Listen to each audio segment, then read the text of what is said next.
We are officially back in business. We are so back. Not the markets, but I'm so back. After that first trip I've ever taken, my first vacation since I've started creating content, I'm back, baby. Feels good. I missed being here. I missed streaming. I disconnected from the charts for a little bit. That was scary. I recommend everybody give themselves some time at some point this year to disconnect from the charts, but we're back and we're trading and we're charting live. Doesn't look like Bitcoin moved at all. That's a good thing, I guess. I think I picked the perfect week for it. We have a lot to catch up on with a whole week of trading behind us. I don't believe there was really any super major events. The new Fed chair, Kevin Warsh, spoke. I was sad we missed that on Wednesday, but he spoke. I didn't see any notes or really anything about that. If you guys watched Kevin Warsh on Wednesday last week, let me know what he said, if there was anything important. We'll catch up on that. Other than that, I don't think there was really many big events. We had the lettuce. Have you guys eaten the lettuce? Are you okay? Have you been going to the bathroom? I got my diarrhea the old-fashioned way by drinking the water in Mexico. So I'm right there with you. I think the whole world right now is stinky, and we're gonna live through it together. What else? Like, that's kind of it, right? I don't think there's much else. I think that's what happened. Markets didn't move that much. Bitcoin literally where we left it. We are going to focus on Bitcoin, but as we get into this episode, there are going to be some other charts to look at. I'm rusty. I've looked at the charts in the week, so we're going to catch up on these, but I'm a bit rusty. Oil, obviously, going to be one of the big ones. The war is back on. It's off. It's on. It's off. It does look like we sniped the bottom. Early July. Wow, before the trip. Sniped the entry there. We'll go over more of that chart, more of the reasoning, what the next trade is, what's in the future. Did gold and silver do anything? No, gold still on short with gold. We'll update with this as well. Looks like we're right on task here. Right where we think it should be, or expected it to be. STRC looking weird. Sailor's STRC, that'll be a highlight as well today. Won't be too much to say about that update wise. It's really just backed up to where it was, but there's definitely going to be some juiciness. SanDisk is down. There we go. SanDisk bringing a little bit of the spice. A bit of that spice here. Is the AI rally over? Is the chip rally over?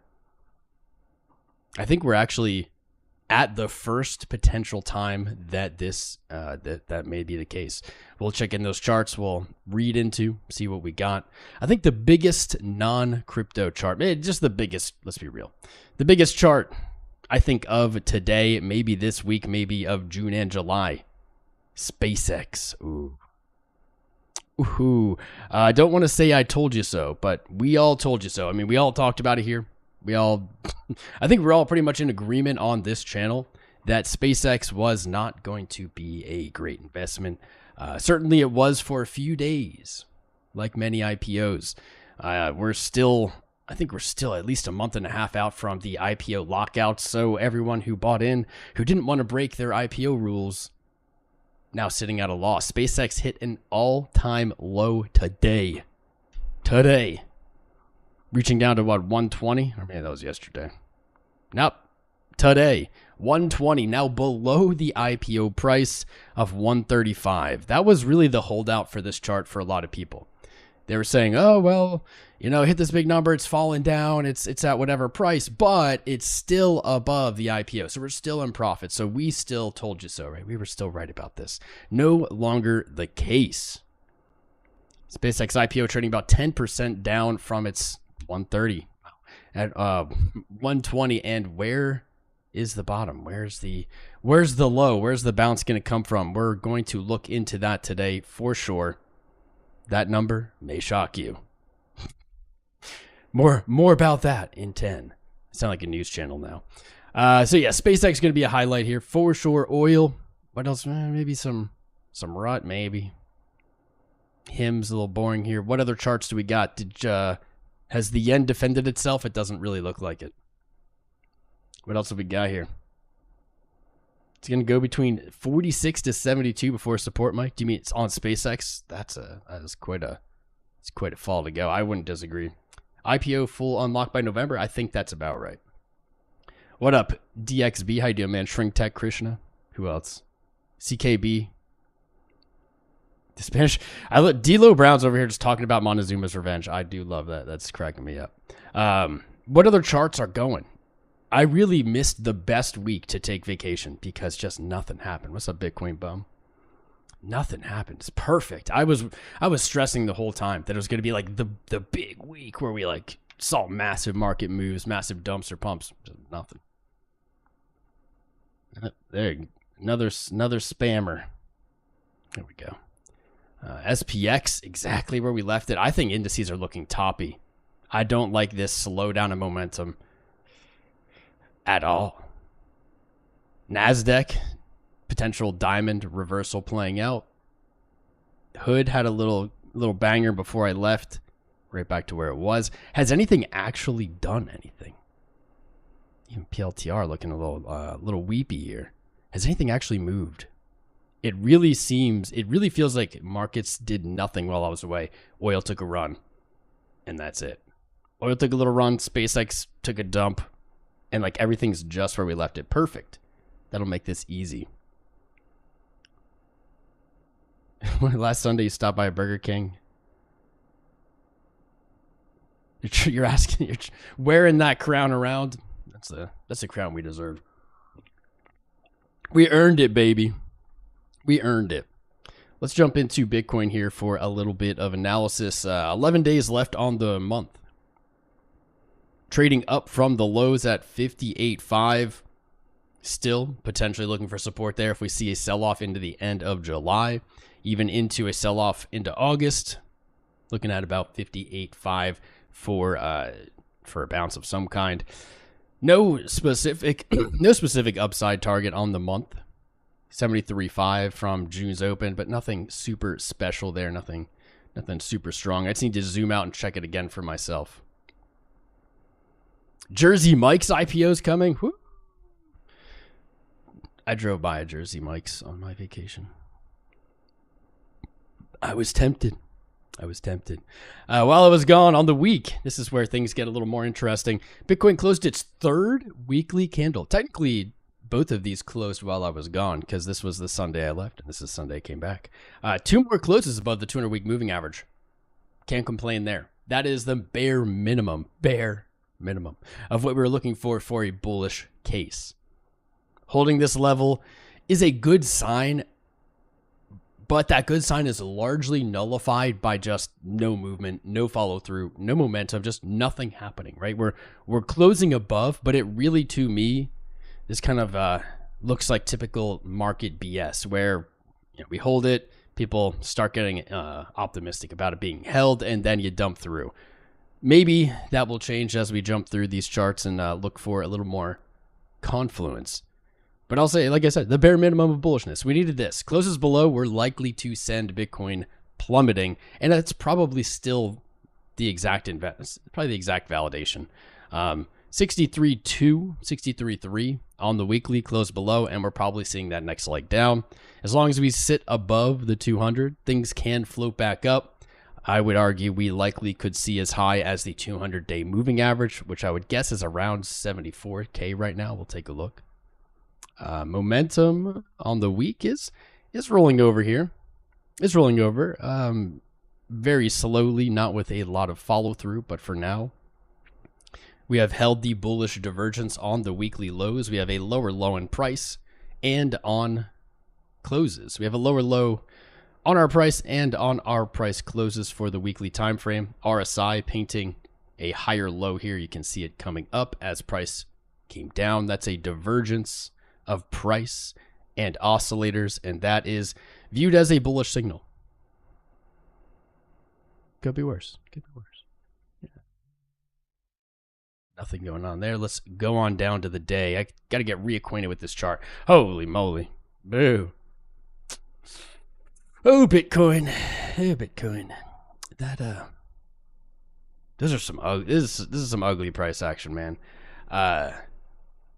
Hitting the low on the first of the month. I do like that this whole month has been trading upwards, but it does look like bulls are just unable to make progress.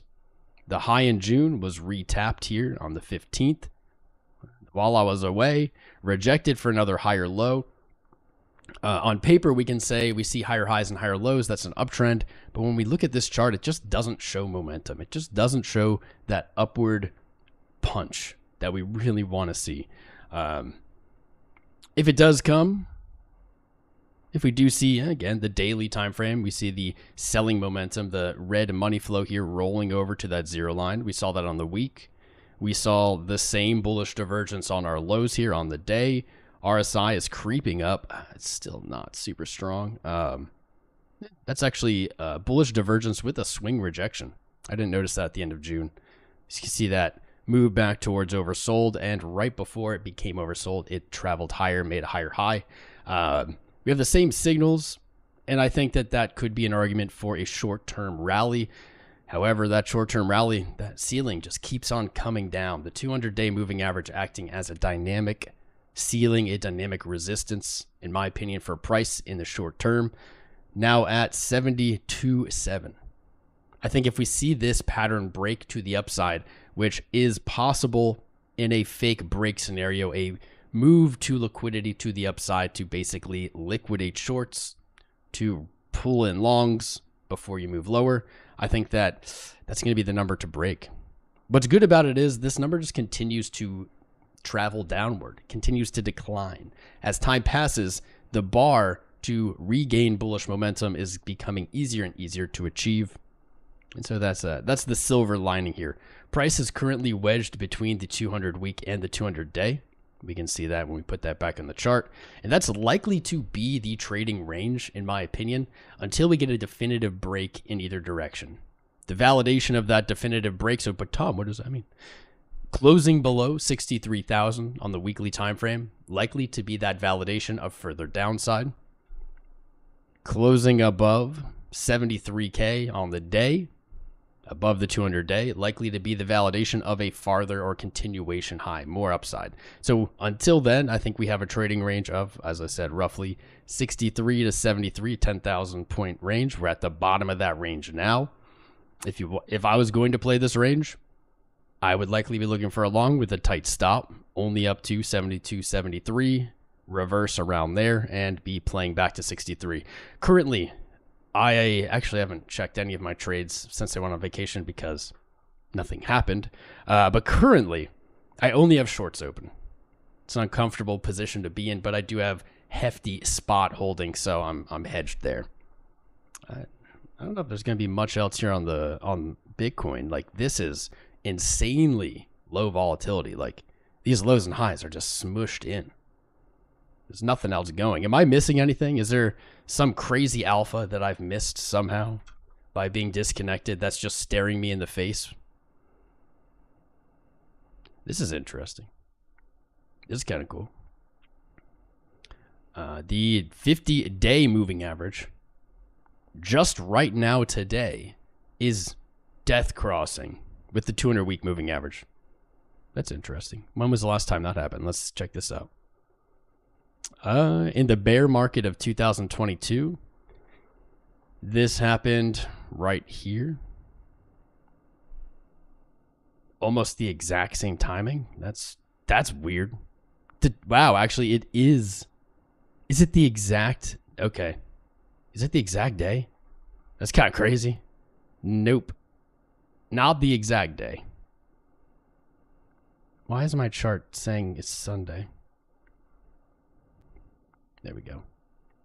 There we are. Not quite the exact day. All right, so the last time this exact setup happened, the 50-day crossing down below the 200-week, a bearish cross. The last time this happened in the bear market, we'll say, was in 2022 on July 21st. So 1 day difference. If this played out the exact same way, which is probably a bad bet, but this could give us a reasonable blueprint, a reasonable dynamic to work with. We would expect, let's see, we would expect a little more choppy. Another month of choppy through August, then mid-August, retracing, retesting those lows, failed highs, and then what? I mean, I think this is actually the most bullish, kind of most bullish concept that we can put out here, is that there maybe isn't a lot of price action expected through summer, but that the low is not that far away. That if we replay this same price action, we get another low in November, and that would mark the bottom. Good news is that's only 10% lower than the low in June of 22. What would that put us at? Not even a spooky number. It'd be like the least spooky bear market ever. That's lame. I want a spooky bear market. What if the bear market was just over at 50K? I feel like too many noobs would win. That wouldn't be fair. We couldn't let them win. What's up, DJ Shirley? What's up, Babs? What's up, Sasha? I see you guys over there on TikTok. I'm just getting through a little of the corn here. This is pretty legit, though. This is kind of cool. The similarities between right now and 2022 in July, exactly 4 years ago, it's uncanny. It's uncanny. The highs were like exactly 4 years apart. It's honestly getting a little spooked. There it is. There's the cough. It's honestly getting a little spooky. What do you guys think about that? Noobs are already liquidated and sold. Yeah, that's facts though. Let's be real. Not even just noobs. Everybody. Everybody is wrecked and tired and ground out. Honestly, ground out by Bitcoin trading sideways and down with the combination of stocks being exciting, AI exploding. Like the attention is just elsewhere, and that's okay. That's okay. 70% from all-time high, Benjamin. That's I think that is what we should expect. I think that's what we should be ready for, and then be prepared for it also not to happen. We'll see. Fresco dump. Well, dump right now here today. I don't know. Probably not. Probably not. Dump coming August, September, November. I think that the odds are very good there. I think they're very good. What's up, Aiden? How are you, brother? You're targeting 50. 50K is absolutely a juicy number. Don't get me wrong. It's a juicy number. I would be happy to pick up a little more corn there. A little bit. Probably not all in, but I'm already all in. Who are we kidding? Probably not burn all my dry powder at 50, but it's getting more attractive the longer that time goes on. I'm going to take a second here. We've been live for 20 minutes. Just warming up here. We have more to look at. We just went through some of the top-down analysis, higher time frames for Bitcoin. Gist of it, we're looking really similar to 4 years ago in July of 22. We have a 50-day crossing downward underneath the 200-week moving average. The exact same thing happened in July of 2022.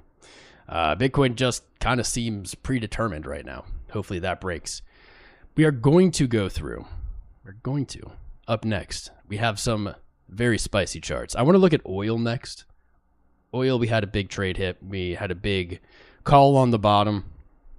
I'm going to follow up with that, look at some more sauce on it. I think then we do SpaceX, or maybe we do SpaceX next. What do you guys think? Put a 1 in chat for SpaceX and a 2 in chat for oil to do next. While you're doing that, we're also going to take a look at strategy. Probably take a look at gold and silver.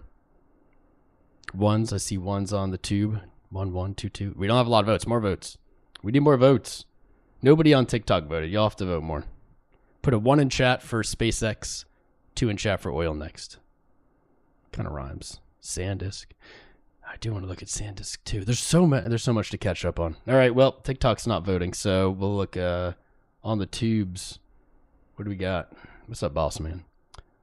Chris Pax. What's up, man? Deeg. Pickle says 2, 2, 2, 2, 2. I'm seeing more ones. That's okay. We're gonna do both. Don't worry. I need you also. We're going to do SpaceX here. I need you right now in this moment. I need you to hit the subscribe button, follow whatever it is, whatever platform you're on. I need you to tap the screen, hit the like buttons, share out the stream, subscribe, do all the engagement stuff. Say hello in the chat. That's what we want. Boss man says silver. We'll do gold and silver then. Don't worry. We're going to get through a lot of charts, but I need you to engage with the live stream here. Help it out. Give it a little bit of love. Costs you nothing. Give it a little bit of love. That's what we need, a little bit of love right now. Especially with these markets. Just a little bit. I'm going to shout out some names that are here over on YouTube. So we got 𝐂𝐻𝐲 Francisco, AZ Marine, Benjamin Cohen, BC, CB802, Casper Mayer, CBK Wahoo. Got Daniel Gray, Deeg, D'Lo Brown, Foxy Thorny, Jerry J. Choi, Keir Jameson, Kevin Hawthorne, Krishna Devotes, Chris Pax, my man, how are you? I saw you had a margarita. I had a lot of margaritas this week. Actually, I had a lot more pina coladas. Pinanada. What's up, Crunk? Mark Sintic, Matt Grimes, Money Sean, My Stupid Name. What's up, My Stupid Name? What's up, Julian Mainyayu? Nahala. No, you guys got some hard names. Nimoy, you've been here. You're the first one here. Cheers, brother. Quantum Bitcoin, Randy Greer, Regular John Pork, Rep the Pew, Ross Smith, Stu Mac, Taco Duck, Pickle, Thomas, good name, Tony Urban, and Trade Intuition. How you doing, Trade Intuition? Are you still making videos, man? I swear I haven't seen you on my feed in a bit. What's up, Great Goblin? ATL. Everybody else is here. Thank you for following along. Let me check the other streams. What's up, Catalyst? Yeah. See somebody on Kick. And Biden's leg hair on Kick. Twitch, we got way over on Twitch. There's too many chats. Too many chats. That'll work. This is good. All right, we got the boys. We're gonna jump into SpaceX here for a little bit. The Mad Hatter, yeah, the Mad Hatter's always here. What's up, Stu? So SpaceX all-time lows. Not just all-time lows in price, but a very definitive signal. Flashed. Just like mid-sentence slow down. Very definitive signals flashed on Tesla SpaceX, a chart that we were following since day one of SpaceX, and that was on the 9th of July. On the 9th of July, SpaceX versus Tesla valuation broke all-time low. It opened down, and it has done nothing but trade down since. We talked about this on the very first day of SpaceX trading, that when this happened, or if or when this happened, that would be an incredibly strong signal that SpaceX was going to see further downside on its USD pair, meaning it was going to lose value. So let's take a look on July 9th. Let's slap that on our chart too, for fun. Yeah. July 8th, July 9th. So it was definitively an early signal. May that be a lesson. It can be a lesson to everybody who's never looked at these pairs or never thought about value trading and finance in, I'll say, unusual or abnormal pairs. This gave us an early signal. Check this out. SpaceX actually closed green that day, despite its SpaceX Tesla pair breaking to new all-time lows for the first time. So SpaceX closed up, and then after that, it was just down. Basically, that break happened. That was the signal. That was the short entry. And we have seen nothing but downside. Literally, only red days. Check that out. That's some fire. Clip that, chat. Clip that. Only red days, breaking below its initial trading of 150. We'll call it 150. Its previous July low at 145. We are just trending down, and I am assuming the question everyone is looking at is, what the heck do we do? What's next, right? When we are in price exploration to the upside or downside, when things are at all-time high or at all-time low, it can become very difficult as a trader to honestly do any analysis because you don't have a lot to work with. And this is going to be especially true here on SpaceX, as we just don't have a lot of trading anyway. We don't have a lot of trading in general to go off of. What we can use is our Fibonacci extension and retracement tool, one of my favorite tools in the whole game. And we can use that to help us at least narrow down, kind of project out price targets that we might not find otherwise. So I already have that placed here. We're going to take our initial point of trading. We're going to connect it to the highest point here, the all-time high, and we are going to see that give us downward extensions. Good. We often look at the 1618 level, and I'll add that to the chart. That sits around 116. This is a price point that you would not have found any other way. And we also then typically look for the measured move target, as we call it, the 2 extension. I really like the 2 extension here. I like it because it's at 100. 100 is a very nice psychological level. That is one of the only other useful tools when it comes to navigating all-time highs and all-time lows. I like when they overlap like this. They give us confluence of sorts. That makes my confidence in these levels much better. Now, these don't guarantee that price goes there, but what they do give us are potential points to look for trades. We can narrow it down from every single number from 122 down, or we can look at it as, well, we can have maybe potentially 2 stronger probability entries. This Fibonacci extension would suggest 116 and 100. I like 100. We do see that Tesla maybe is a little overextended here, having fallen already 10% with little bounce. That fall, I'd say, is likely to continue to 116, and maybe then we get a return to just this falling trend, the highs of this falling trend. I think we've been a little far away from them. Yep. We've kind of steered away from them as the selling has become slowly more intense. Let's place the trend line. Plop. Yeah. I don't like this trade, but it might be on the table. A small long scalp back to that trend line. You can get a decent risk to reward depending on where your stop is. You can look at like a 5% drawdown just below 110. Looking for take profit at 130, maybe even 135. I think at this point, because we've traded under 135, this is now going to be the boss daddy resistance. There are going to be so many shares stuck at this price. They were bought at this price. They saw price trade up super high. They got euphoric. They were ready for it to go to 1 million. And they saw those gains slowly trickle away. Now, those hands that knew no pain are going to now be scared. They're going to be anxious and worried about their investment. And when they see that break-even price return, they're more likely than usual to look to lock that in, to look to get out of that losing position. It's likely the smart trade, in my opinion. So maybe we should even target 135. Maybe. I think what we could do in a higher probability play is look for that 99 bounce. If we haven't, I think I'll do a conditional kind of thought here. If we haven't tested 135 by the time we reach 100, I think that there is a play back to 135. Like if we just continue to see this gets locked out and we see like a dump, I think that there's a play potentially back to 135. Now, I also think that would get sold off. But I think that there could be a play there. I think that could even be solid. If we have tested 135 before then, I think that this trade from 100 likely wants to be close at 116. So we'd likely bring down that take profit to the 116 level instead. I think that's a decent way of looking at it.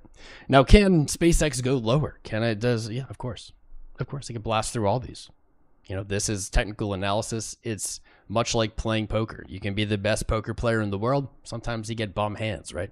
You can have all the confluence, all the signals, all the algorithms, and you can just get a bum hand and you can lose a trade. There is no governing thing that says SpaceX can't go lower. It could do all of these things and then go lower. We don't have too much to go on at the moment to kind of project lower. We could come down here and say our 3 extension from this same fib pool gives us 66. 66 is a spooky number. 66 all the way down here, and I think that's more in alignment with kind of the bearish calls we've seen. I'm going to get rid of a lot of this because it's probably no longer useful. Let's do it this way. 66. You see all these nuke, I probably wouldn't touch this to 66, and at that point, you're just catching knives. You're looking for pain there. On the other hand, I don't know. Let's say if we get some kind of uber bounce, Trump says the U.S. is buying all the SpaceX. Right? Maybe we're looking for a return to like 175. Retest this lower high at the end of June. I'm going to not look for that. That's not what I'm looking for yet. I am going to set alerts at 116. I think that is worthy of a scalp. I think the first real play for me is going to be a potential long at 99 or 100. And on the other side of that, which I haven't really mentioned, the only other position I might look to take on SpaceX would be a short at 135. I think that that's going to be a very attractive level for liquidity. I think it's going to be, people will consider this maybe a discount and drive it back up there. I don't know. So 135, 100, those are the numbers I think are worth playing. If you're bored, I don't know, you're looking for a scalp, 116 can be in there. Throw it in. Perfect. What do you think of that? What do you think of that? What do you think about 𝐒𝐈𝐆𝐍? I think 𝐒𝐈𝐆 looks cooked. What's up, Tamils? JJP, you think Bitcoin's about to blast off and then go lower? 67. Retest of this high? I think it could definitely. I think it could definitely hit 67 too. What's up, Steezy Felipe? What's up, bros? You're trying to be on the pulse of what to trade and missing the biggest one. XRP monthly. I mean, yeah, dude. I've covered XRP on this channel, Matt, for 7 years, and I won't lie. I've heard people say that similar things for 7 years, and they've been right for, I don't know, a few months in 2024. We can look at XRP. If anybody else wants to look at XRP. Elon got something up his sleeve. I don't know, man. Elon can't sell his SpaceX until 2027. Well, Elon might not be able to sell his SpaceX, but Elon could certainly trade like perpetuals, or, you know, there's other ways that he can effectively do the same thing. Yeah, those laws, none of those laws apply to Elon anymore. You can't go lower than 0 at least. Well, we did see things go lower than 0 during 2020. Finally out of the Monday meeting. What's up, Savage? Salvage. I checked on kind of major numbers and stuff coming out today. I don't think anything. I don't think there was like anything going on. Is there nothing at all? CB leading index, nothing. This week, actually, it looks like into the end of this month is one of the lowest event impact times. Okay. I forgot. Oh my goodness. I'm almost dropping the ball here. There is an FOMC at the end of this month. What's up, Jason? Following over on TikTok. Thank you, brother. We have an FOMC at the end of this month. That's like the only big thing. The rest of this month has nothing. It's got nothing. No big numbers, nothing. Holy crap, I can't believe I almost missed that. Let's be real, I didn't almost miss it. Let me throw this on. Wednesday the 29th, you're going to be right here. We're going to cover 𝐒𝐻. Covered 𝐒𝐻 in his second Federal Open Market Committee. Hold up, I had to like schedule it quick so I didn't forget. Redirect, there we go. Perfecto. Where was I? AMC did well today. Okay. XRPs. Go. I gotta do oil. You're right. I almost forgot. We did a nice breakdown on SpaceX for sure. That's a good space down break. SpaceX. It's a nice space down X something I was about to say. Oil. USD oil. We literally called the bottom on oil in March of this year as it was rallying. It's kind of crazy. If you need like an example that charts are not just astrology, this is a good one. Charts have an element of the tea leaves and the astrology, but they also have more than that at times. They don't dictate the future, but I want to say they show potential paths maybe. I like to say they narrow down what is infinite possibilities into smaller, more concentrated probabilities. And I think that is where value is made when it comes to trading. But when oil broke out early this year, we said, all right, like I'll wait for it at 67. I said 67, I'll wait. Even when it was rocketing to like all-time highs, that was even, I think, under the assumption that we were going to go to new all-time highs. I will see it again at 67, and here we go. It took quite some time, 120 days. But just like that, U.S. oil, or WTI oil, returned to the small gap that it left right here at the end of February. We had a solid bounce. We had this trade placed forever. Solid bounce right back to where? The first daily support on the pullback from the high. That is a beautiful and clean chart. Absolutely bonkers. I haven't looked at this the whole trip though, so let me see. Let me catch up. Last time I looked at you, you were back here. So you had filled oil, but you're at 73, so only up a little bit. That is a full open and close, baby. What was that? 22% take.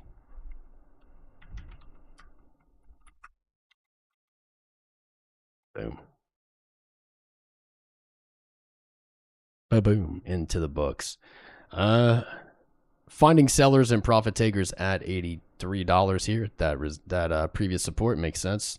This is being tested as resistance. It has not broken it yet. Let's see what else we got there. Back above the 200-day moving average. Never a bad sign off of a bounce. What's up, David B? I see you on Kick. Never a bad sign to be back above the 200-day after losing it. Finding resistance, support, trading higher. Not bad. Looking strictly at moving averages. Probably looking at 90 back to the 100-day. Let's look at it a different way, though. Anchored VWAP. Let's take an anchored VWAP. VWAP has been one of my favorite tools lately.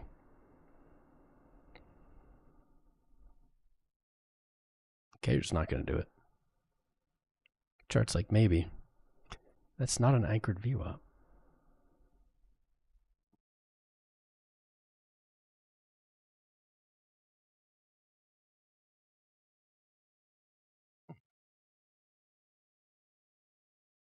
What do you mean?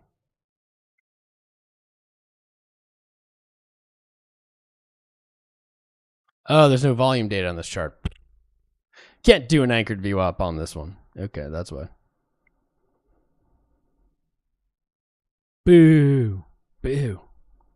I guess maybe on Brent we could do it. It's weird that there's no... Why is there no volume data for WTI? This must be the ticker. That's what I was thinking. I actually missed a day. That's why I'm replacing it here.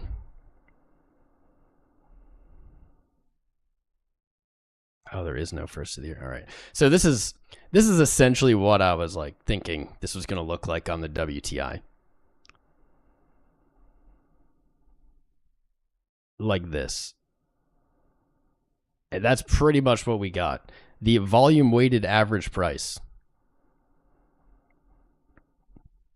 Meaning all of the shares that were bought during this time period, this is the average of them. Not by day, but by how much were bought. This looks honestly exactly what I thought it would look like. It found support here in April. It hit a higher high. It lost that in June, and this rally has brought it right back to that VWAP. When we are trading above the VWAP, typically it's going to act as support. When we're below it, as resistance. That's going to be a sketchy place. This is sketchy for this rally to end here right now. This is just more confluence for selling pressure. The 0.5. It's like hasn't broken out yet. Huh.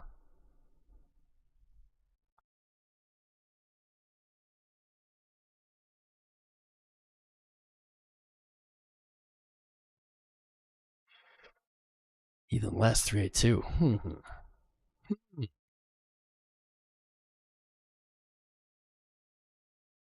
This is a hard call.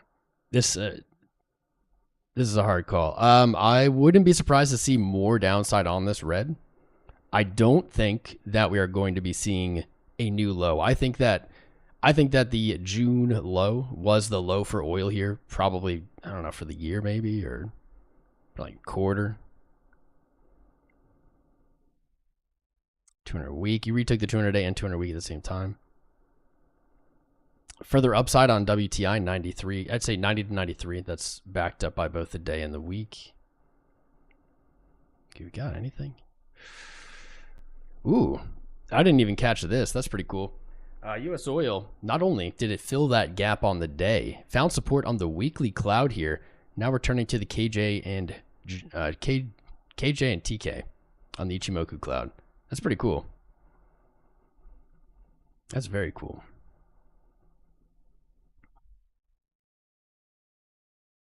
like something. Or you have another gap. This is a Swiss holy chart.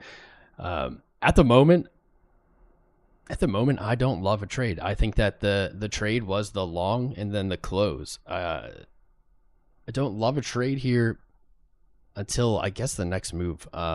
Obviously, oil is incredibly manipulated. The Iran war has been over and back on, and we have an agreement, and now we're worst enemies, and now we're best friends, and we're having a birthday party, and now Iran's not invited to our birthday party, and now they showed up to our birthday party, and they spit in our cake, and then they apologized and said they really want, like, it just, it just keeps going on, and we're going to likely continue to see that pushing this chart around. I mean, I don't think that this conflict ends. I've been saying this the whole time. I don't think this conflict ends anytime soon. I have very high confidence it does not end this year. I don't know, maybe at like November midterms all of a sudden, right? And who knows? But I don't think that this is going to end. I don't see the bear case for oil. That was a compelling factor here, catching along. I don't see oil having a reason to return to these December lows of the pre-conflict, at least not until it's totally wrapped up, which is unlikely anytime soon. I think long is the play, but not right now, not right here, not at this moment. We already had it. It already took profit. 1 or 2. I need help here. What do you think, chat? What's up, John Sterling? How are you, my friend? The most dude, yeah. That actually was exactly what's happened so far in Iran. That's the whole story that the media doesn't want you to know. They spit in Trump's birthday cake. You guys know that, right? That's really what happened. They sent a guy, 𝐂𝐡𝐚𝐫𝐭. That's why. The whole thing. I mean, it all makes sense now, right? I want to see definitive closes above the VWAP, above 90. You get above 90, and you can start re-looking at these highs. This is likely to just continue to be volatile. At any point, you can see this whip. But closes above 90, I guess we'll look back to the quarterly, about 106. Then we'll rejudge from there. I have been saying, and I still feel that we are going to see all-time highs in oil before it's over, right? Before the whole oil situation relaxes and we go back to normal. Not the cake, bro. I know. What's up, 𝐒𝐈𝐆𝐍? Pump it. Are we about to rip? Ooh, all right. Here we go. That's a nice little hourly candle. Bitcoin making a little move here. It says pay attention to me. What's up, Amir? Yo, yo, yo. Make the coming great. That's right, Rectoverse. I'm not even sure what you mean there, but yes. Thanks, Chris Pax. I don't know what that was. 40 Indian currencies. I don't even know how much that is. Probably nothing. Cardano is rocking. Did I get any crypto alerts here? Bitcoin is taking a little rip here. A little ripski. I wonder if that 200-day moving average is coming up. Let's do this. I have a bunch of alerts that I didn't really know that I had. Let's pace through them here quick. Let's jump through them. GFI breaking down. Gold Fields Limited. Maybe we'll look at the chart for that at another time. Hut hit our long. All right, we gotta pull up Hut quick. Interesting. It seems like, what is it? Hut and oil maybe hitting our long-awaited entries. Son of a. Nah, this counts. This counts. It's in. It's in. If this was the World Cup, they would have said goal. Another long-awaited position. Fill in here. Hut backtesting 83 and change, the previous all-time high. After the breakout, we were looking for this to peel back. Took longer than expected, but that is now filled and is in profit. Not exactly sure why I have 185 or 150 here. I guess let's just retarget the high 140. I think it might be a safe enough call to just place a fib here. Look higher, maybe. I'm gonna get rid of that. We'll have to check back on it. We're just flipping through some charts here quick. Wolf, I don't even remember looking at this one. TerraWulf on NASDAQ. Tested the 200-day moving average, found support. Looking for a test of the 100 at 21 here. Currently trading at 19. Moo broke market structure. Micron broke market structure with SanDisk. Man, I've watched this said it's time to stand. Maybe it's time for you to stand. Watch. You've never even stood up in your life. Applied Electronics. Those were a bit ago. The 14th. I guess I was away. Ethereum broke 1850. I think I was looking at that. I tried not to look at the charts, but I think I was looking at that chart when I was like at breakfast or something. Money. Money. Money. Look at that. Google long took profit at the beginning of July, traded a tiny bit higher, rejected, lower low here. Google looking funky at this low. Looking real funky. This, what in the hell happened here? Google reports Q2 revenue 117 billion. Stock minus 15%. Frozen 2 server chip.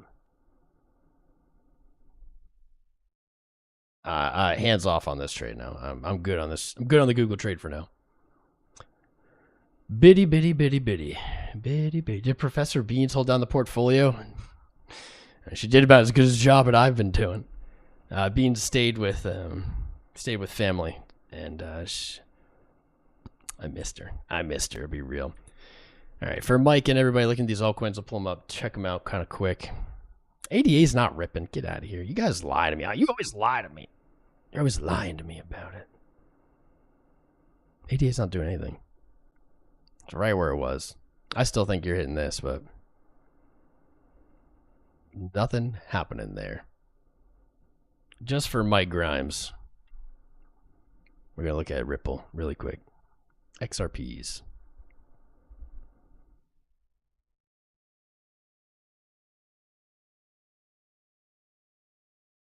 XRPs looks like against Bitcoin, closed down, put in a new a new structural low. I don't see this reversing yet.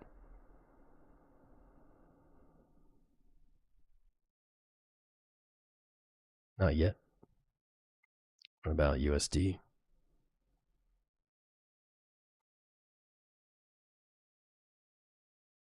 Rejected from the 200-day. I mean, I definitely see a return to the 200-day at 120. I'm not seeing whatever it is Mike's seeing. Momentum's still down. You don't even have the bullish divergence on your lows like Bitcoin does. You have this like lower low, and on Bitcoin the RSI was higher. Here it's just lower, which is no divergence, which isn't a bearish signal. It's just a neutral signal.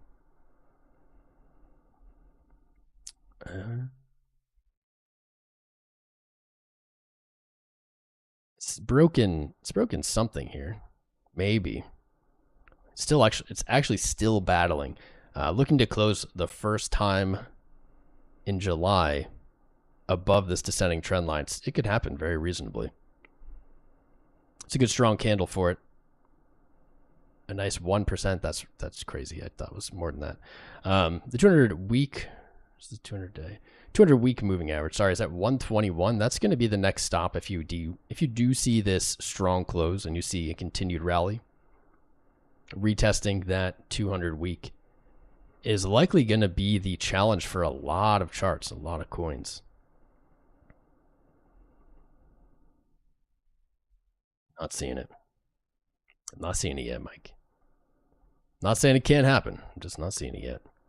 I will gladly put an alert at 118. It's 6 cents away. It's not far away at all. A strong close today can definitely set you up for that continuation. Close a candle or two. Close a candle or two above the 200 week and things are looking pretty good.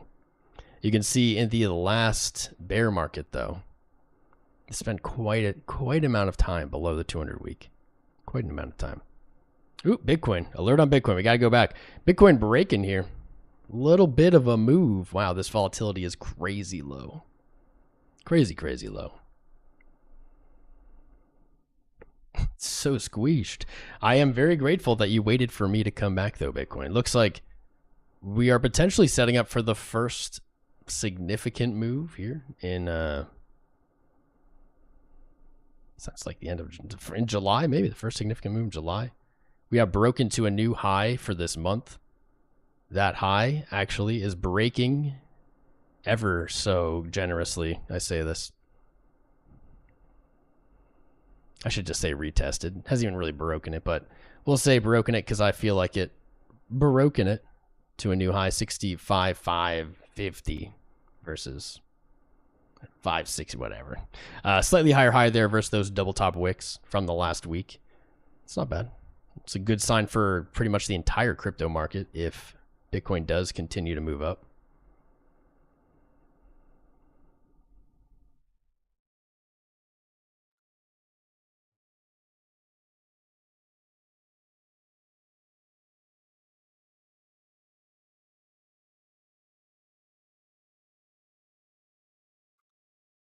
Liquidation heat map, sure.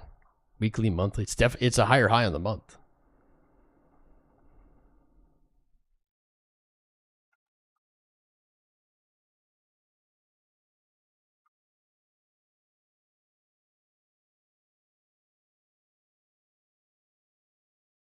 High and low time frames on our oscillators. That's good.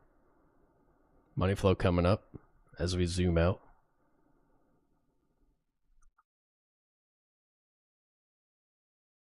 Yeah, 30-minute flipping.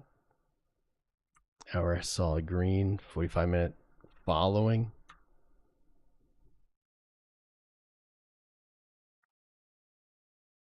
We could see some more upside. It is Monday. When was this? Wednesday. Monday. It's a really tiny fib extension. 68.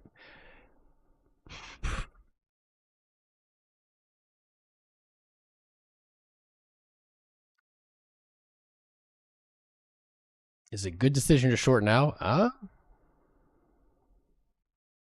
mean, it's the best. It's at the best price to short in all of July. So if it has been a good decision in July, now is the best price.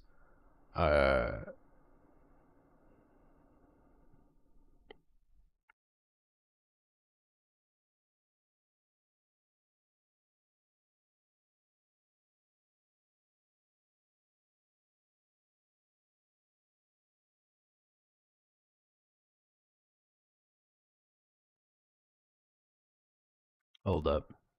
Trying to divine in the cards. What's up, Andre SNW Farms? Thank you for subscribing over on TikTok, guys. Please tap the screen, send some hearts, send some roses. I don't know, send roses, do whatever. What's up, Angel? Subscribe, follow along. We're live here daily. Just got back from vacation, so we're gonna go hard for a little bit, covering a lot of Bitcoin, a lot of crypto, but also everything else. Charting, just nerding out. Honestly, I have open shorts here. Like, I have open shorts at this level already. I think the logical is, like, you can look at 67,250, the high from June. It's not a bad place. I feel like since you've already broken here, that's likely the next. I mean, like, the next stop. I think you could have a tight stop loss on that trade, and I think then you look to open, like, the next short. We were talking about this. If you missed the beginning of the stream, go back and watch it for sure. When I did the top-down breakdown of Bitcoin and laid out all these levels, I think that if we continue to see any upside, 72, like high 72, maybe 73, the 200-day moving average would be such a juicy spot. Honestly, I keep saying juicy because it is just a juicy spot to potentially put in that lower high and move lower, to stop out shorts, bait in liquidity on the long side, and then dump it. But like I said, it's at the best price in all of July to short. So if you want to short it, get after it. Get into it.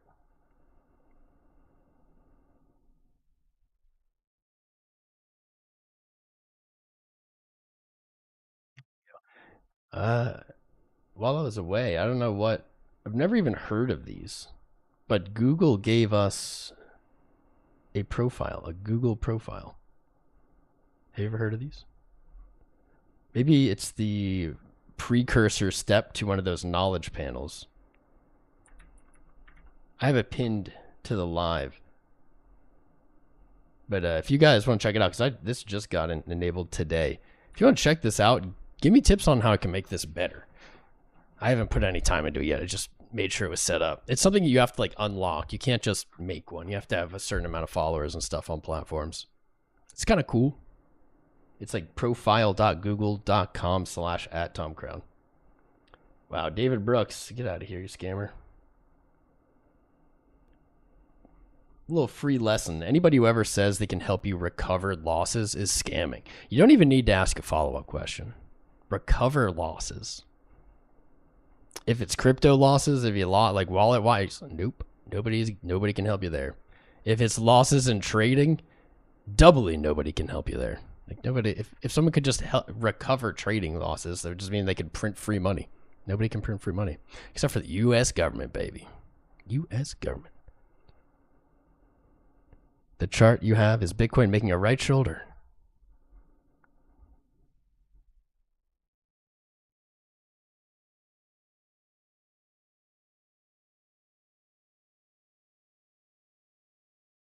Like here? I could say here. That makes sense. Easy to follow. Thank you, 𝐒𝐈𝐆𝐍. Appreciate you. You covered the L by losing more. You just, here's the trick: is if you lost money, just lose negative money next time. You're clearly very good at it, so lose negative money.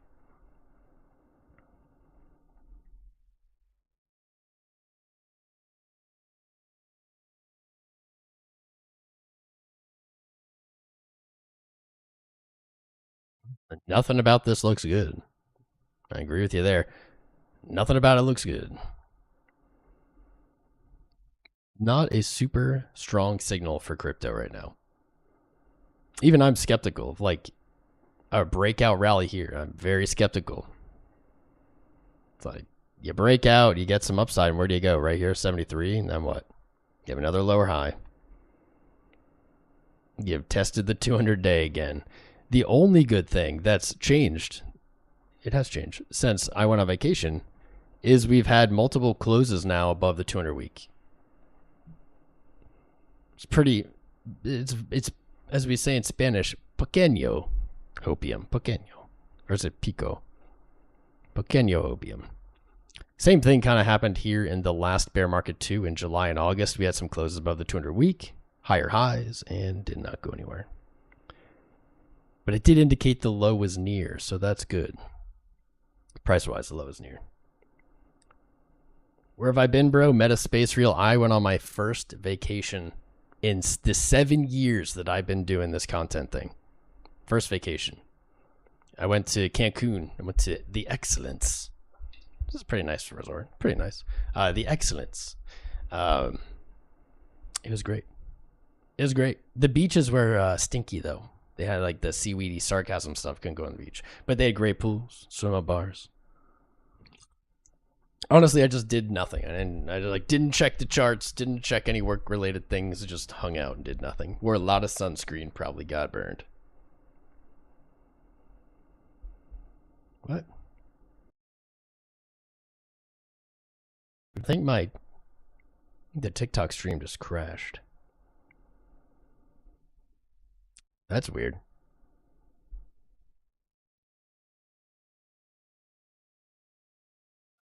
Weird. That was super weird. S&W Farms sent a heart a while ago. Is frozen? Is it unfrozen? It's cool that we maintained 11 viewers over on TikTok, even though it was frozen. Maybe you could hear me. Maybe that was enough. Are we frozen elsewhere? I hope not. My connection doesn't say it. I think we're good. What's up? I can't even say that name. It's back. Not frozen. SW Farms, you're still here. Awesome. What up, friends? Cancun, it was sick. I'd been to Jamaica a long time ago for like a secrets thing, and that was cool. This one was better mostly because I was there for so long. Oh, it was so nice. Welcome back. Thank you, Quaker. Good to see you, my friend. Nice little Bitcoin. Dude, Bitcoin, it knew I came back. It waited for me. Gave a little pump just for us. Earned every bit of that vacation. Appreciate it, man. I feel that way. It was hard, though. It was hard going into it. And then once I was there, I was like, it's easy. It's easy because I am exhausted and needed a break from working. So I was just really anxious that markets would go nuts and I would be stuck there and I'd be like freaking out trying to find like a way to stream while I was there. And like, I'm glad that did not happen. Really, the only events were SpaceX dumped, oil continued bouncing.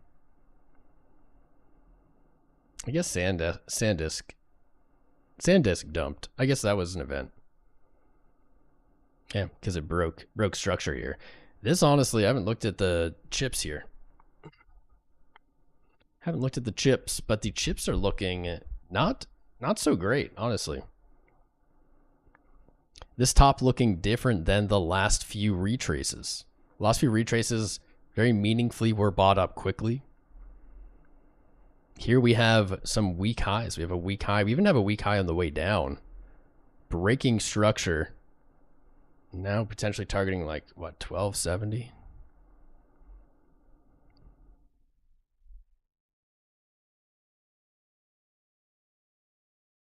Probably still high above our moving averages. Into the daily cloud. 𝐂𝐴𝐵𝐵𝐿 cloud says stop worrying. Stop fudding. I need to grab this. Bitcoin taking a breather for us. Thank you. Bitcoin making a nice move while we were live to welcome us back after a week of being gone. Here we are. Moving averages are telling me to calm down. It's not too bad. Getting close to the 100. Probably nothing to worry about yet. That structure I can't ignore, though. And we all should be aware that the music does eventually end. Whoa. Look at this. SanDisk, this is its first test of the 20-week moving average. Its first test of the 20. Since last year in July. I wonder what Bollinger Bands look like on this. Just bonkers? Yeah, bonkers. Absolute bonkers. I haven't seen Bollinger Bands like this like since Bitcoin and its previous bull runs, where the Bollinger Bands just go to like negative infinity.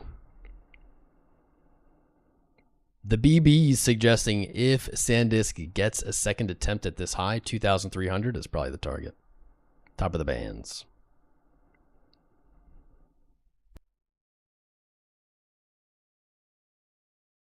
Crazy though. What a crazy run. Even if the highs are over for this, what a crazy run. Like that was truly a crazy run. And just huge for anybody who got in it. Like shout out to Nemo. I first started looking at it, first saying long in it at like 500. We got almost a 5x out of that. Like from when we saw it. Like when I started looking at it, which was late. I think it was late. What a crazy run.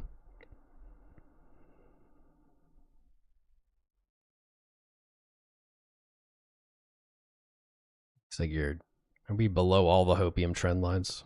Let's check. Below the hopiums. Support? Lost it. Been a hell of a run either way, SanDisk. Hell of a run, my friend. Gonna leave that one there. What else should we look at? Not frozen anymore.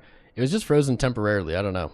TikTok was like, we're gonna turn off your stream because it's inactive. Where's my tan? This is my tan, bro. Guys, this is my tan. This is I will say these lights, the professional lighting I have does make me a little tanner. Or not tanner, a little paler.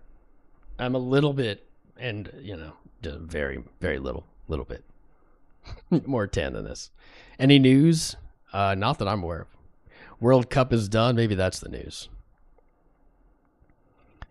MSTR. Doing better. Looking better, though, than I would expected. Retested 100 twice. Almost looks like a double bottom here on the week. Heading back to 100. Maybe the short here is the play. Maybe this one isn't it anymore.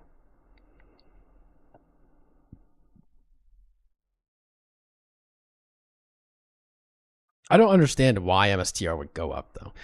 The only argument I would think is possible is MSTR MNAV, right? It's like MNAV, because it's currently worth less than its holdings. Isn't that true? Fully diluted, undiluted? Oh, that's just confusing. I don't even know what that means. 0.67, so it's fully diluted MNAV. 0.3 or 0.73, so the stock is worth 73% of its asset holdings. Oh, cool. That's what I was looking for. This little MNAV right here. That's what I wanted. Perfect. So this would maybe the only argument that I could find for like upside. Oh no, it's right. It's right at our stop loss. Uh-oh, 𝐒𝐴𝐴𝐲.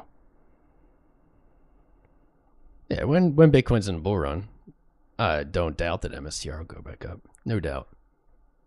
But I mean, for right now, like, but this is not. I thought this was gonna dump out of the sky more.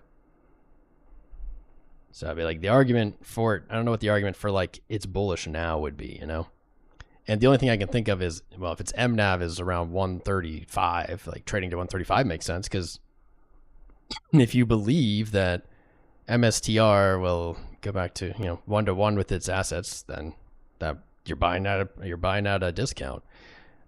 Honestly, though, I don't know why you would buy MSTR, because I feel like they're just constantly diluting their stock and selling to raise funds, and it's like they're just selling you like an inflating supply. I don't know. It's the opposite of Bitcoin.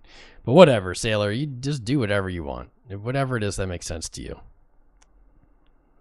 Because at this point, as soon as I heard you say you argued back and forth with ChatGPT when you came up with STRC, as soon as I heard that, I closed my ears and I closed my eyes, just like I was on a really scary roller coaster and I couldn't handle it.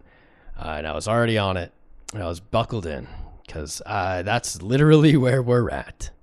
We're just on a scary roller coaster, and all we can do is close our eyes. Or like that friend who drives crazy on the highway. Just close your eyes. It'll be over eventually. Gold also not looking great. Gold, the short at 4,100, it certainly took a while, and is still taking its time here. But I see no strength. I see sellers coming in at a very defined line.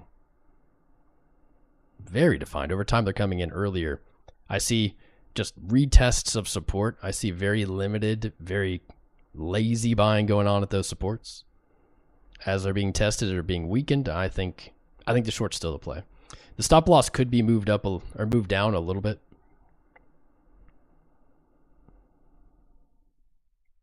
Maybe even 4,200 for those of you feeling crazy.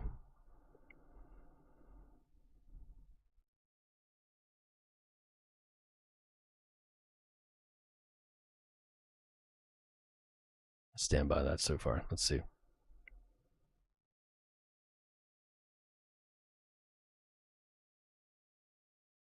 You're building a divergence. You're definitely building a divergence. RSI on the week has reset. It's been pulled all the way back down to October 23's low when it was at 1,800. And this was some very, very spicy RSI, like 85 on the week back here in October of 25.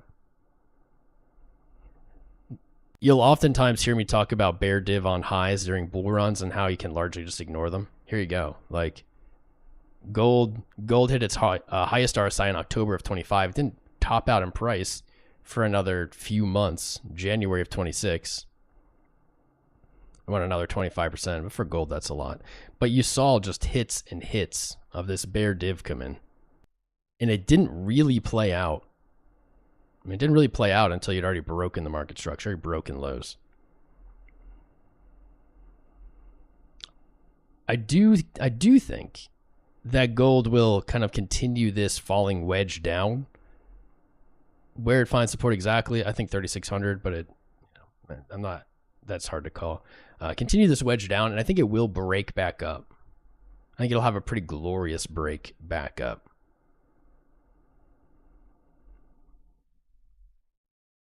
I don't think gold retraces its way all the way back to these highs.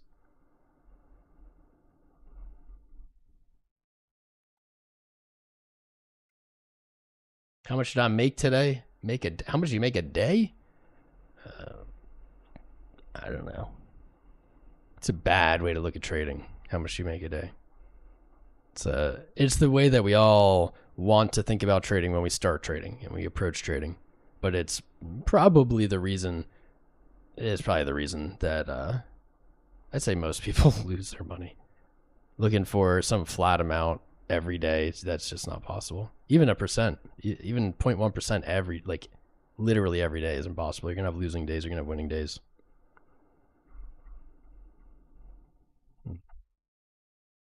What do you guys feel about gold? XRP broke the weekly downtrend, Tony. You and Matt, man, you and Matt. Oil up, gold down.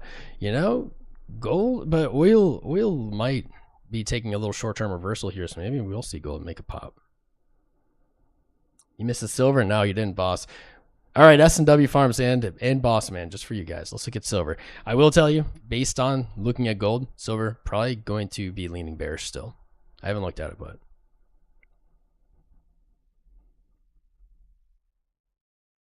almost the exact same chart.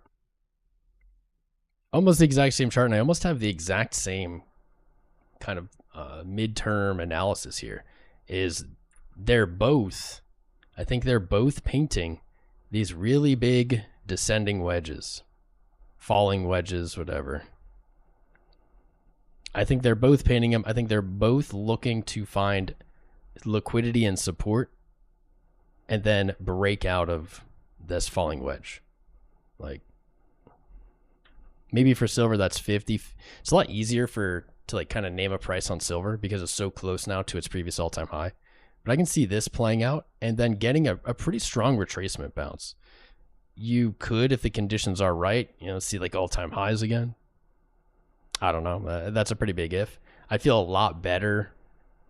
I'd feel a lot better looking for like 80s from that 50.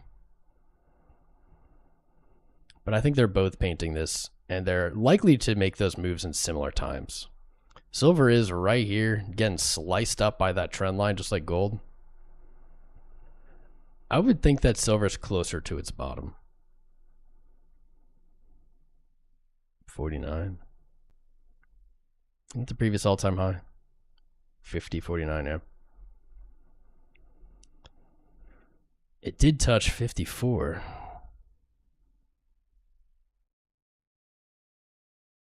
That was the double top here before the run-up. That's a pretty strong flush of positions.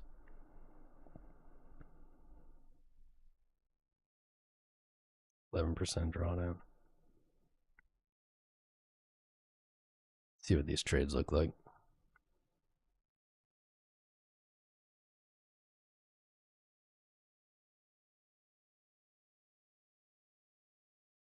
Do 80. Something like that. I think it's pretty hopium to think 54 right now. But 49.50, backtest the previous all-time high. I think that's as good of a trade as there's going to be available whenever that happens.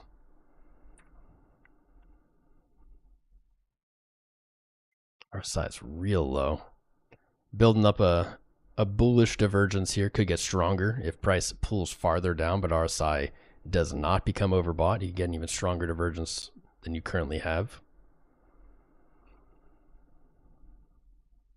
Weekly RSI, nice and reset as well. The last time it was this low, back here in 22, back in the last bear market, pretty much the bottom of the last bear market.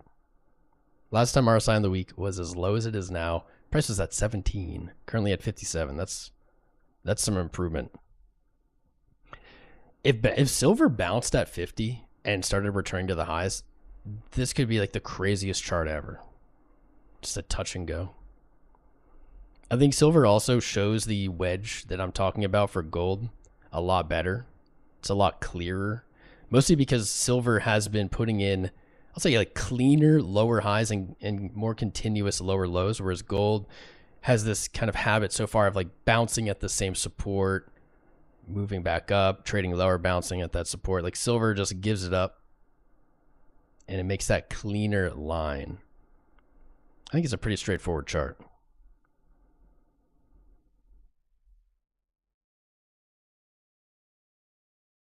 You didn't miss there. You didn't miss it. I appreciate you guys sticking in with the show though, man. Thoughts on Bitcoin? We'll go back to Bitcoin. Appreciate you, boss man, sticking in for the show, and S&W Farms. You guys are dope. Gonna remind everybody again to be tapping the screen, hitting the like button, subscribing, sharing,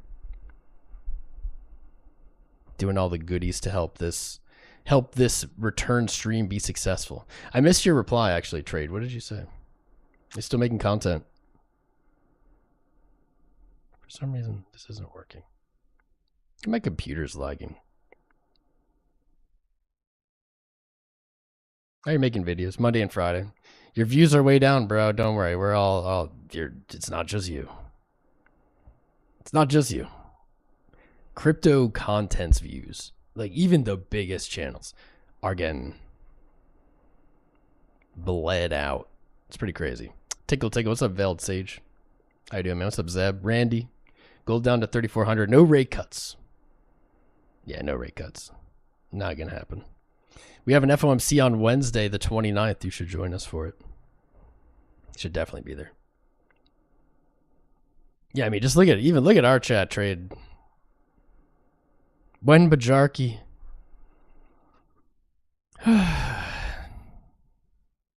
Someday. Someday, says the rumor. Says the myth.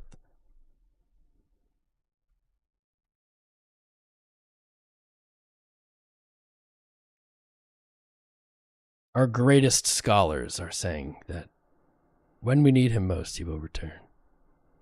Hopefully Bajarki's doing well. I'm sure he is.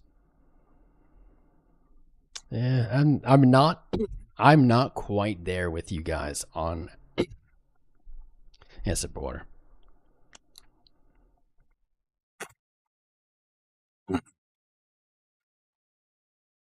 I am not quite there with you guys on XRP has broken its downtrend. Not quite there with you.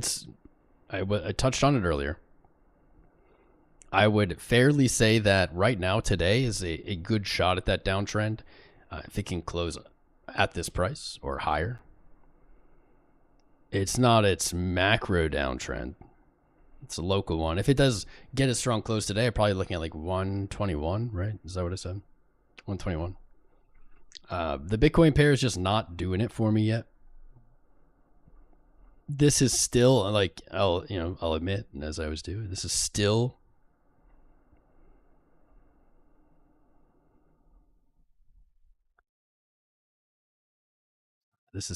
doing this. This can continue for as long as it needs, right? There's no kind of end date on it. Could go all the way, could retrace all the way down here. Could, or could end here. It's still in a falling wedge. I think it's going to continue to do this. I think it's going to get a strong break to the upside, and I think that is going to be the signal for the USD pair breakout. Probably see this signal first. That could play out as like Bitcoin drops in value, XRP stays sideways, XRP rallies while Bitcoin stays sideways. And that'll be a good signal. I'm not quite there with you on the downtrend break, though. On the day, it is the first attempt here, and that's good. I guess since this one, since 15th Wednesday last week, you opened below the trend, so there is that possibility of closing back down below. Close strong, though. I think you're moving back to your 200 week, where you will battle it out with profit takers at 121. If you can take that level, that's when things get a little better. That's when things get a little spicier. Like the weekly downtrend or something, or a higher time frame downtrend, you still have quite a bit. So like quite a bit here. It depends on how you really want to draw this. I'll draw it like this. think that's really conservative. I think that this is a little bit more liberal. That puts you at 150. Kind of back to this previous high. At least at the current moment. Back here, 150.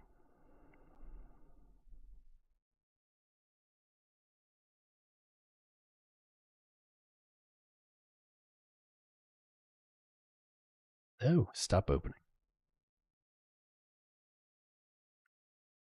You stack up in September of the bear year. You're a smart man. Stop trading and believe in SPX 69,000. Groovy T, didn't SPX 69,000 go down like 1,000,000%?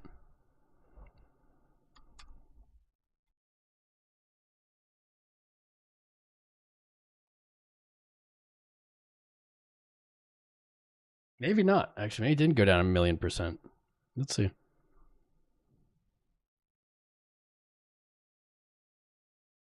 All right. I mean, I was right, but I spoke too soon. Played down 84%. Went down as low as 90%. It's actually, when it comes to crypto, that's not as bad as many. It's not as bad as a ton of them. But for the most part, I'm gonna say for the most part, let's look at volume. There's no volume on this chart, son of a bee. So for the most part, I have this feeling that SPX6, most of the people who believed in this are not doing the best. It's not even on Binance. Why is this on Coinbase but not Binance?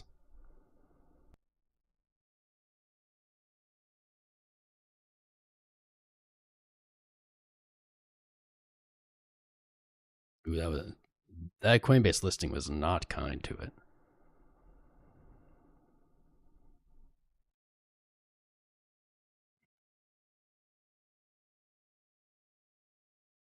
Yeah, I mean, I'm fair when I'm fair. Could be worse. It only went down 90%. Could definitely be worse. Summer lull's almost done. God, I hope so. Been away, missed watching you. It's good to be back, brother. It's good to be back. I took a whole week off and went to Cancun. Entire week. It's the first time I've ever taken off from this channel in 7 years. Outside of going to like a conference or whatever for crypto. Oh, 6,900, not 69,000. Yeah. Yeah. Thanks, SW Farms. Thanks for sharing the stream. Appreciate you, bro. Crypto's down. Everyone lost interest. Yep. Yeah. I mean, if you look at it, anybody who's been in this space for a long time, I've been live streaming crypto for 7 years, but I've been in crypto for like 10 years. And anybody who's been in the space for any amount of time is not surprised in the slightest of what's happening. Honestly, not scared, like not really shaken.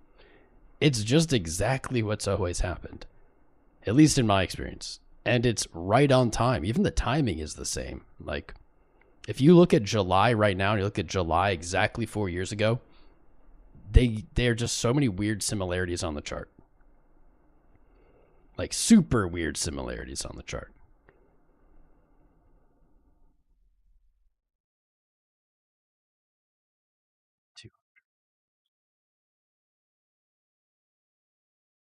He like tested the 200-week moving average for the first time in June. He tested it in June for the first time. This run, you closed back above it in July. You closed back above it in July. Like, we are right on cue. We are.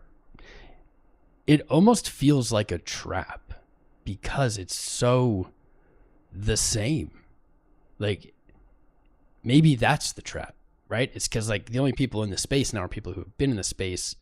And so if we all expect this, we all are going to doubt it. Like, I don't know, that's too many. That's game theory, too many levels there. But like, it almost is hard to trust that it will just continue doing the exact same thing because it's so the same. It's been like the only shakeup surprise in this entire 4-year cycle was the all-time high before halving. That was a shakeup. And then the really muted high, like this all-time high, you talk about diminishing returns, was like even more diminished than the schedule of diminishing we've seen. There's been no shakeups outside of that. My fingers are crossed that maybe the final shakeup of this cycle is going to happen. And that shakeup is the low is just nowhere near. It's like a highly diminished drawdown. Because we've seen like 90% drawdowns in like 2013 or whatever. I'm just like naming these percents and numbers, but they're close enough. And then in like 15, it was like 85. And then in 2018, it was like, or I don't know, it was like 80 and then 75. And so everyone's expecting kind of like 70% drawdown. And I think maybe people would say like 60 to 70. So like in this area, my hope is the final shakeup here is that the drawdown is not what people are waiting for. That would be very nice. And it could still look exactly like the cycle. It could still happen in like October, November. We could still see a lower low from here. It just doesn't hit that low. The same way it didn't really hit a high. We'll find out. That's my hopium. If you're running in losses, join your join a signal. Get out of here. Get out of here, scammers. If there's any mods over on the TikTok, can you add what words? Like join maybe? I think join's a good one to put on there.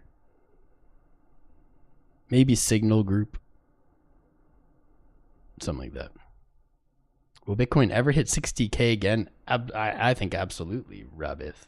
I think so, yeah. Game Sherry.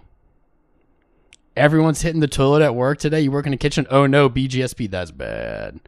That's bad. I mean, I was in Mexico, so me hitting the toilet, like, I'm gonna hope it's from from the water and from the food and from the tequila, but like, I don't know, man. Maybe that's hopium.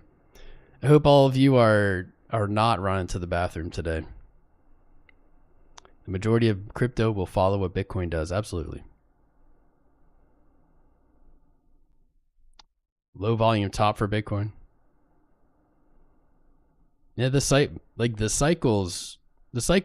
I was saying how anyone who's been in this space for multiple years, or I'll say multiple cycles, like it's almost too comfortable. It's like too what we expected.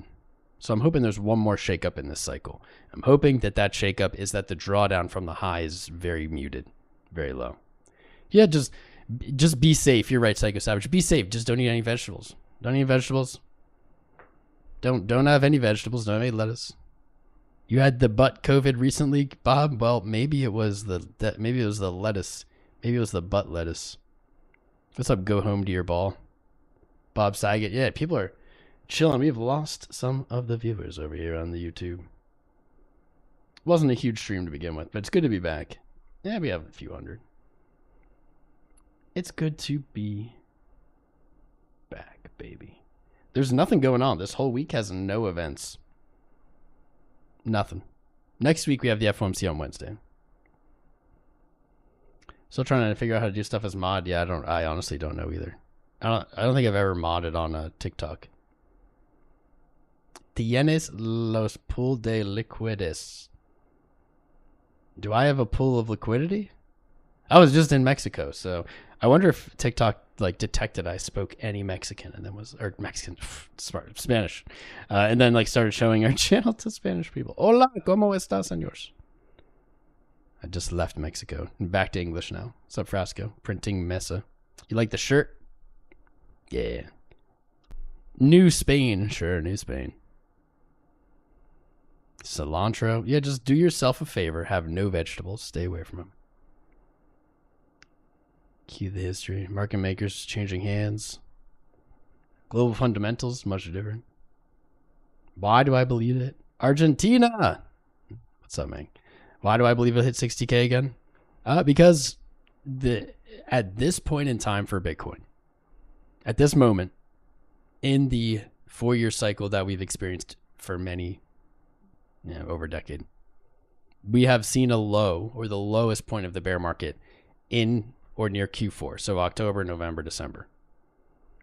We currently have a low in June. That is too early for that 4-year cycle. Our lowest point in 22 was in November. Our lowest point in 18 was in December. Our lowest point, I think this was it. Nah, I'm only looking at this chart. But as we go back, we've seen it towards the end. And so far, everything has been exactly the same. The highs were 4 years apart. The testing of the 200-week moving average, 4 years apart. The cycle has been almost identical. That doesn't mean it has to remain that way. It does mean that it has been a good bet to bet on the cycle continuing so far. It doesn't mean it has to. But where I'm at is I need a reason or an invalidation that this isn't just playing out exactly the same again. I need something to happen that breaks that mold. And then I will say, well, maybe we don't have a low in October, November, December. Maybe the low's in. For me, that is going to be, at least at the moment, the first even toe step into that invalidation for me is going to be closing daily candles above the 200-day moving average. That'd be at about 73K. In the last bear market, we did not close, after we had rejected from the 200-day, we did not close above the 200-day moving average until the bull run had already started, was in full swing. January of 23. Back tested it as support and just kept running. So for me, above the 200-day, and then I can start saying, well, maybe there isn't another low. Maybe we're looking at something that's going to diverge. I hope that's the case, but as a trader who's been trading for 10 years, I just can't operate on kind of what I want to happen or what could happen in a theoretical sense. I think it's good to ask questions. I think it's good to think differently. I think it's good to examine how we think, right? But I think at the moment, there's just no point. There's no point for it to go elsewhere.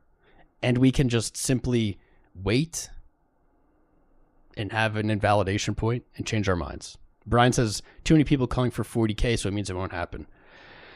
I mean, I agree, or I hope so. If we look at a similar drawdown to the previous bear, we'd be looking lower than 40K, which has happened in the past. Last bear market, people were not looking for 20K to break. And we ended up trading to 15. We traded below the previous all-time high. People were at 15 were saying 10, and then that didn't happen. So what can really happen with these calls is over time and as the market progresses through this cycle, we can have those numbers change, and then people calling 40 are calling for 20 then, and then 20 doesn't come. It's really hard to say everyone's looking for this so it won't happen, because everyone has been looking for this entire move, really. And it just has happened exactly the same. So I agree that there's value though, Brian, to thinking that way. We just have to stay on top of it and take it one day by day. What's up, Absolute Interference? Check out the new tax bill passed in Illinois. What's that? What's up, Tennis with Dennis? Good name. Tennis with Dennis. What's up, Ardunis? I see you. Hello. You're saying 36 to 46? I mean, I'm right there with you, BSG. Low 30s is what fits. Low 30s is what fits the cycle. I am hoping, as I just said a few times, that one more shakeup to this cycle is coming. And that shakeup is the low is just not going to be anywhere near the previous retracements. Like, I don't know, 50. 10% lower than the low now. 51, 52. That's opium, though. There's no reason yet to think that, in my opinion. Coolest test subscribe. What's up, bro? Rebecca. What is up, mi amigos? What's up, my friends? Futuristic Dread. What's up, man? Chileno. If you're out there today, wow, we have almost 20 viewing on TikTok. That's probably the most we've had since we started streaming on TikTok again. Let's go. I want to thank S&W Farms and was it Boss Man P Probably you're helping out by being on the stream the whole time. We're back. You ate the poo lettuce. No. Oh yeah, that was the I forgot. I have a poll going on the tubes live streaming. Where did it go? Is it gone? The poll is here's the poll. It only has 250 votes. It's chilling. The only way that people on other streams will be able to see it is if I copy paste it on here. I am. How we doing? Here's the poll. How we doing? And the answers are, we are so back, and I ate the poo lettuce. I think that sums up the last week. Is Chainlink hype real? Does that have real value? I mean, look at the chart. Look at the chart. I think the Chainlink hype was real. I don't know if it's really still around. Does it have value? Does like crypto have value? Does something have value like that in this space? Is just such a question that I don't think is worth answering outside of does the market value it? And I say that because I have heard for a decade arguments about value for crypto. It's the fastest. But there's new technology and AI and Oracle and ISO and banks and governments and I've heard everything. Sponsorships, partnerships, speed, capability. Like, you keep hearing these things and look at the market. What does the market think? Currently, I would argue that the market seems to only think that Bitcoin and, I don't know, stable coins have like an appreciating value. Hopefully that ages badly. I don't want that to be the totality of the space. But I just don't think it is I don't even think it makes sense to kind of chase these narratives and things. Like, remember NFTs? NFTs are going to change everything. It's just like, it almost doesn't matter what NFT you bought. Like, you're wrecked now. There was no winner. There's really like no winner, was there? I say that, maybe there was like an example or two of like people making money. I don't know. I didn't touch them. Chainlink didn't hit an all-time high in the last cycle.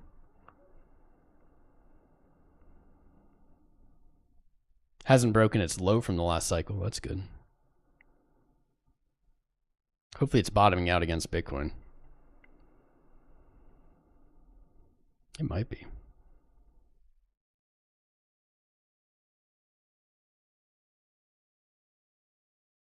I'll tell you my honest opinion, not about the technology, but about why Link had a lot of hype. Link was the only thing, I'm going to speak in totalities, but maybe there's very, very limited other examples. Link was the only thing that in the 2018 to 20 bear market rallied against Bitcoin. Through the whole bear market, it rallied in value against Bitcoin. Nothing else did. I'll just say nothing else did. And it rallied hard. So basically, there is a big chunk of people from the 2017 class that had some Link or continued buying Link throughout the bear market and saw their value stack. They saw this asset beat the bear market and they saw it save them from the bear market. Unfortunately, as soon as the bull market started, that reversed. Like August 20th or August of 2020. Like as soon as the bull market started, Link lost value against Bitcoin and it only put in lower highs since. So those people got a very understandable hit of euphoria and dopamine, beating the market while everyone else was getting crushed. I think that's where the hype came from. Like I said, I'm not commenting on this technology or whatever, its use or whatever. I think that hype has been largely crushed since, as it gave back 92% of that value against Bitcoin. More if you take the October wick, but I won't. So this is why no one really cares about it right now. And on the other side, this is why people really cared about it for a long time. That's my honest take. What about Ethereum? I haven't looked at Ethereum. Pull it up.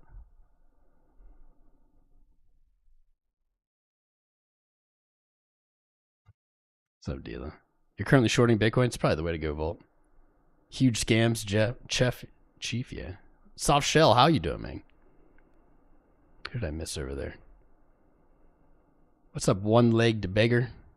Long time, Tomathan. Good to see you, my friend. Yeah, we'll look at Ethereum. We're looking at it right now. Yeah, it's been a while. I was on vacation for a week. I know, I'm gone for a week, and you guys think I'm gone forever. It felt that way. I miss you all. Ethereum versus Bitcoin. Here we go. I guess I didn't check on this bad boy. There we go. Long trade closed. Profetto.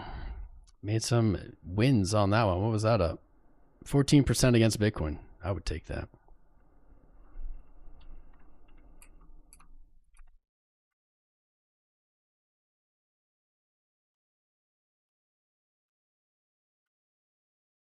Up 14%. Tested previous support. Pulled back a little bit. Ethereum versus Bitcoin not looking too bad in the short run. In the short time frame, a few days, maybe a small amount of weeks. Not looking bad. Still obviously not out of the woods. Still painting lower highs. I am grateful for the reaction here at 0.025 against Bitcoin. If that didn't happen, we were gonna see like April's lows tested. Money flow in the week. Maybe Ethereum is shaping up. Money flow in the week is about to hit 0 or about to roll towards 0. Maybe after a pullback, maybe not. RSI is juice. This is juiced here. At the support test, check this out. At the support test, RSI on the week hit oversold. It did not become oversold. It hit oversold, closed up. And that is what's called a swing rejection. Swing rejections, you don't see them on big time frames that often. But swing rejections have commonly, in my experience, led to very strong reversals. And if you're going to get a very strong reversal on Ethereum against Bitcoin, this is where you wanted it. When you look at the bigger picture, it does get, this is why I say short term, maybe medium term, mid-term. You look at the big picture and it's a little harder to be bullish.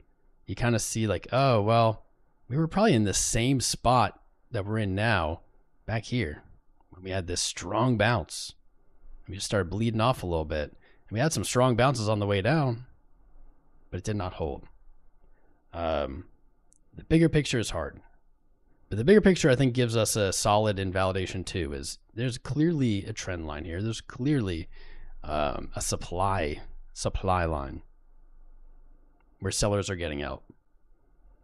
If you can break that downtrend, then I think it makes sense that this might not be its fate, right? Might not be its fate. The bigger term is looking weird. Some of these oscillators I like, and I think some of them look bullish. For me, I'm going to see Ethereum honestly make some solid upside progress. Maybe above 0.33, maybe even a little higher, 0.35 closes. I'd prefer to just see this downtrend broken. But it is good. So I'll say short-term bullish. Let's look over at the dollar pair. That is definitely reflected here. Ethereum, I remember talking about this with you guys live as we were closing these candles, saying, man, Ethereum looks so wrecked because it's losing this major uptrend. This goes back to 22, the last bear market. And it has since climbed back, pulled itself up by the bootstraps, man. Closed 3 weeks green, bullish engulfed, back in there. Coming up. It's not a bad way to do this. Interesting. You see that same kind of similar swing rejection here on RSI for the dollar pair. It isn't actually a swing rejection, but it is a similar setup where RSI refused to get oversold. Ethereum's looking better and better into the 2000s. It's weird. So this is a weird chart. There's some conflicting stuff, and something that kind of changes a little bit for me is all of this price action happened exactly when it needed it to happen to not just fall out of the sky. Like down here at 1500, when it closed the weekly in the end of June, under the trend line, that was every signal to just dump your brains out. And that's exactly when it reversed. It's good to see these green candles here. Back to 2,500, back to the 200-week moving average. We're seeing a lot of altcoins kind of make this journey. A lot of you XRP fans out there watching, praying for this right now.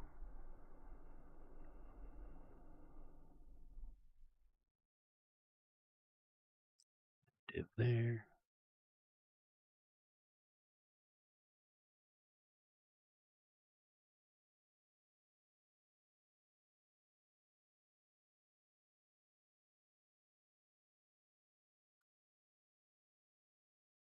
What's up, Tillin? You finally joined us, Tillin. Welcome. I was playing. Good to see you, brother. Quick, think fast. Carrot. What's that? I think I've heard it before. Just top of my head. Short-term price prediction for Ethereum 2K. Send it to 2K. That's good. 𝐂𝐴𝐽, I was doing Ethereum. I guess you might have sent that a bit ago. The chat has slowed down largely. Still going, Tillin? Yeah. Yeah, we're at 11. It's almost 1. How long have I been going? 2 hours. Okay. Ooh, my phone. Screen's rocking. Tokenization place won't Chainlink be used with Ethereum? Sunbake, these are the questions that we can't possibly know the answers. Something that you always have to consider in crypto is, because it's all open sourced, all the things that are going to happen or are happening or whatever in the future could take place on like a different blockchain, right? There's nothing that really like guarantees that it has to be on this or that. It's always a threat. It's like if you can just fork it, maybe when these things happen, they'll just be on a fork or on a different thing. It's a hard thing. What about the WorldCoin? That get wrecked, WorldCoin. Get out of here. Garak. What is that? Who's Mr. Snickers? Is he talking to people, or is it? It is rare that two people say the same kind of esoteric thing. Oh, Mr. Snickers did say it. Maybe it's running. Fork it. Fork it good. Into shape. Fork it. Karat. Let me see. We'll see.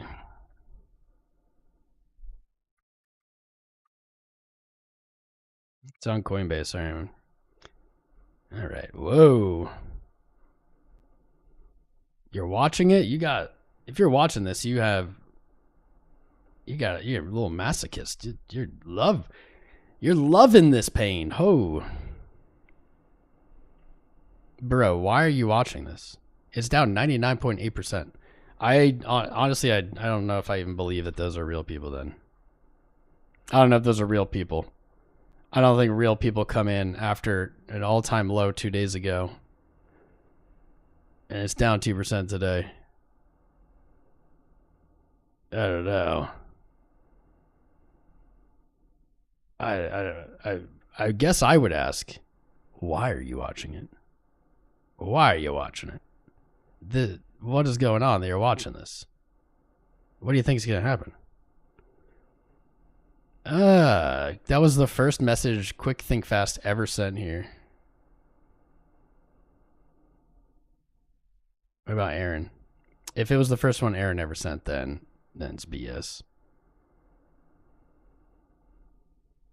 It's looking like BS.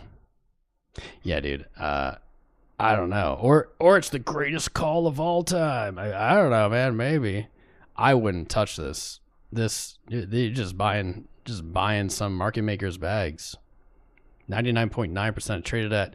This is just on Coinbase, so it could have been traded elsewhere.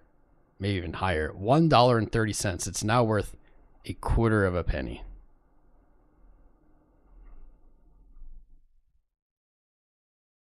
Put an alert here. We'll see what happens if it's ever worth a penny again. Goodbye. You You scary chart, give me nightmares. That's a crazy downtrend. Yeah, I mean, it's not going to zero. It's at zero. It's a gaming token. Yeah, gaming did not age so well in crypto yet. Someday. You know what, friends? We've been live for 2 hours. We're back. I'm back from Mexico, back from Cancun and vacation. Got my energy, got my motivation reset.